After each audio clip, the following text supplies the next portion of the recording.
దేవుని నామములో మీ అందరికీ వందనాలు. ఈ అవకాశం ఇచ్చిన పాస్టర్ గారికి కూడా వందనాలు. ఇవాళ బైబిల్ రీడింగ్లో సామెతలు 4వ అధ్యాయము 13 నుంచి 27 వచనాల వరకు చదువు. సామెతలు 4వ అధ్యాయము 13 నుంచి 27వ అధ్యాయం వచనాల వరకు చదువు. ఉపదేశమును విడిచిపెట్టక దాన్ని గట్టిగా పట్టుకొను, అది నీకు జీవం కనుక దాన్ని పొందే ఉంది.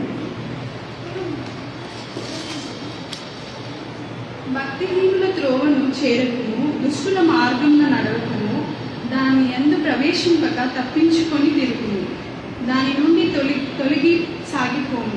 అట్టి వారు కీడు చేయనిది నిద్రింపరు, ఎదుటి వారిని పడద్రోయనిది వారికి నిద్ర రాదు.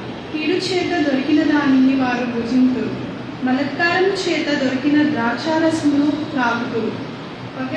పట్టపగలు వరకు వేకువ వెలుగు తేజరినున్నట్లు నీతిమంతుల మార్గము అంతకంతకు తేజరిను. భక్తిహీనుల మార్గము గాఢాంధకారమైనది, తాము దేని మీద పడునది వారికి తెలియదు. నా కుమారుడా, నా మాటలను ఆలకింపుము, నా వాక్యమునకు నీ చెవియొగ్గుము.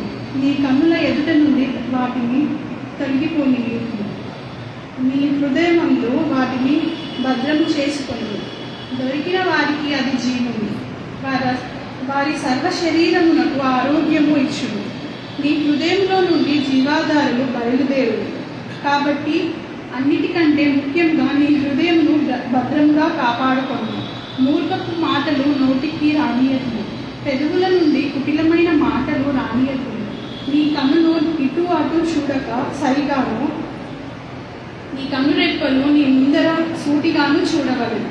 నీవు నడుచు మార్గము సరళము చేయు, అప్పుడు నీ మార్గములన్నిటిలో స్థిరములగును. నీవు కుడి తట్టునకైనను ఎడము తట్టునకైనను తిరగకును. నీ పాదమును కీడునకు దూరముగా తొలగించు. దేవుడి వాక్యము దీవించుగాక.